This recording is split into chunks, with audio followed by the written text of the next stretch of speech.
Hello friends, இன்றைக்கி பார்த்தீங்கன்னா ஹெல்த்தியான ஒரு பர்மீஸ் ஃபுட் தான் பார்க்க போகிறோம். இந்த மோலிஸா எப்படி பண்ணுறதுன்னு தான் இன்றைக்கி நான் காமிச்சிருக்கேன். அதுக்கு பார்த்தீங்கன்னா இப்போ நம்ம ஃபஸ்ட்டு வெள்ளத்தை வந்து கரைச்சி எடுத்துக்கலாம். இப்போ நாங்கள் அரை டம்ளர் வெள்ளத்துக்கு 1/4 டம்ளர் தண்ணி விட்டு நல்லா அதை வந்து வெள்ளம் கரையிற வரையிலும் அதை நம்ம கரைச்சி எடுத்துக்கலாம். வெள்ளம் கரைஞ்சா போதும், உங்களுக்கு பாகுபாதம் எதுவும் தேவையில்லை. கரைஞ்சதுக்கப்புறம் இதை வந்து நம்ம ஃப்ரிட்ஜில் வச்சு ஸ்டோர் பண்ணிக்கலாம். அதுக்கு அடுத்தது பார்த்திங்கன்னா நம்ம பாதாம் பிசின் வந்து ரெடி பண்ணி வச்சுக்கணும். அதுக்கு பாதாம் பிசினை வந்து நம்ம ஓவர் நைட்டே வந்து ஒரு கிணத்துல தண்ணி ஊற்றி இந்த மாதிரி இதை போட்டு வச்சோம் அப்படின்னா அடுத்த நாள் உங்களுக்கு வந்து இந்த மாதிரி அது வந்துடும்.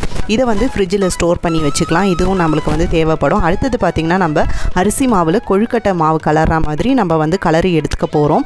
அதை வச்சு நம்ம வந்து எப்படி பண்ணுறது அப்படின்னு நான் உங்களுக்கு காமிக்கிறேன். இப்போ வந்து 1 டம்ளர் மாவுக்கு 3 டம்ளர் தண்ணி ஊற்றி நல்லா வந்து இதை கரைச்சிக்கலாம். நம்ம கரைச்சிட்டு ஒரு வாணலி வச்சு அந்த வாணலியில் இப்போ நம்ம இந்த கரைச்ச மாவையும் ஊற்றிட்டு இது கூடவே பார்த்திங்கன்னா நீங்கள் வந்து தேவையான அளவுக்கு உப்பு, அதுக்கப்புறம் ஒரு சொட்டு எண்ணெய் இதை சேர்த்து நல்லா நம்ம வந்து அதை கலரி இறக்கிக்கலாம். நல்லா பார்த்திங்கன்னா இந்த மாவு வந்து உங்களுக்கு வெந்து வரணும். அந்த அளவுக்கு வந்து நம்ம இதை வேக வச்சு எடுத்துக்கலாம். இப்போ பார்த்திங்கன்னா உங்களுக்கு தண்ணியாக இருக்குது. போக போக வந்து உங்களுக்கு அப்படியே கெட்டி ஆகிடும் மாவு. நம்ம ஊரில் பார்த்திங்கன்னா பால் கொழுக்கட்டை எப்படி பண்ணுவோமோ அதே மாதிரி ஒரு சூப்பரான ரெசிபி தான் இந்த பர்மீஸ் ஃபுட்டு. இது வந்து உங்களுக்கு அவ்வளோவா வந்து எங்கேயுமே நீங்கள் பார்த்துருக்க மாட்டீங்க இந்த ரெசிப்பியை. உடம்புக்கு அவ்வளோ ஒரு கூலிங் ஏஜென்ட் இது. இந்த மாதிரி வெயில் காலத்தில் நீங்கள் கண்டிப்பாக இதை ட்ரை பண்ணி சாப்பிட்டு பார்க்கலாம். ஏன்னா இதில் நம்ம பாதாம் பிசின் தேங்காய் பால்லாம் சேர்க்கறதுனால வயிற்றுக்கு வந்து ரொம்பவே நல்லது.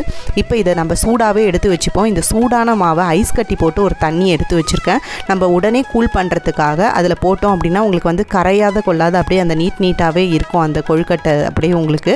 இப்போ இதை மாதிரி நம்ம ஜல்லிக்கரண்டி வச்சு எல்லாத்தையுமே தேய்ச்சி எடுத்துக்கலாம். ஐஸ் வாட்டர் தான் நம்ம வந்து வச்சுக்கணும். அப்போ தான் பார்த்திங்கன்னா அந்த டெம்பரேச்சர் மெயின்டைன் ஆகி உங்களுக்கு அதே மாதிரியே உருகாத கரையாத உங்களுக்கு அந்த மாவு இருக்கும். நல்லா சூடாக இருக்க மாவை இந்த மாதிரி கூலான வாட்டரில் வந்து தேய்க்கிறது, இதுதான் வந்து ப்ரொசீஜர். நீங்கள் இந்த மாதிரி கரெக்டாக பண்ணிங்கன்னா உங்களுக்கு வந்து அழகாக வந்துடும். இப்போ இதை மாதிரி தேய்ச்சி எடுத்ததை நான் உங்களுக்கு வந்து எடுத்து காமிக்கிறேன் பாருங்கள். அப்படியே உங்களுக்கு கரையெல்லாம் இருக்காது, கையில் அழகாக வந்து உங்களுக்கு எடுக்க வரும். இதையும் நம்ம வந்து அப்படியே ஃப்ரிட்ஜில் வச்சு ஸ்டோர் பண்ணிக்கணும்.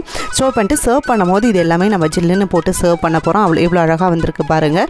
இதை எடுத்து வச்சலாம். அடுத்தது பார்த்திங்கன்னா தேங்காய் பால் ரெடி பண்ணுறதுக்காக தேங்காய் வந்து ஒரு மிக்சியில் நான் சேர்த்துட்டு தண்ணி ஊற்றி நம்ம வந்து திக்கு பால் வந்து நம்ம ரெடி பண்ணி எடுத்து வச்சுக்கலாம்.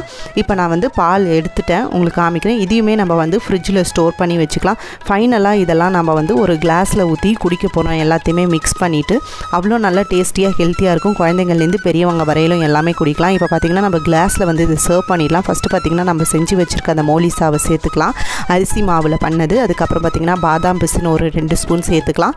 அதுக்கப்புறமா நம்ம வந்து வெல்லம் வச்சுருக்கோம் இல்லையா, வெள்ளை கரைச்சல் அந்த பாகு, அதை வந்து நம்ம இதில் சேர்த்துக்கலாம், கரைச்சி வச்ச வெள்ளத்தை. அதுக்கு அடுத்தது பார்த்திங்கன்னா தேங்காய் பால் வந்து தேவையான அளவுக்கு சேர்த்து இது எல்லாத்தையுமே மிக்ஸ் பண்ணி குடித்தோம் அப்படின்னா சூப்பர் ஹெல்த்தியான ஒரு கூலான ட்ரிங்க்கு. கண்டிப்பாக இந்த சம்மருக்கு ட்ரை பண்ணி பாருங்கள். பிடிச்சிருந்தா நம்ம சேனலை சப்ஸ்கிரைப் பண்ணிக்கோங்க. தேங்க்யூ.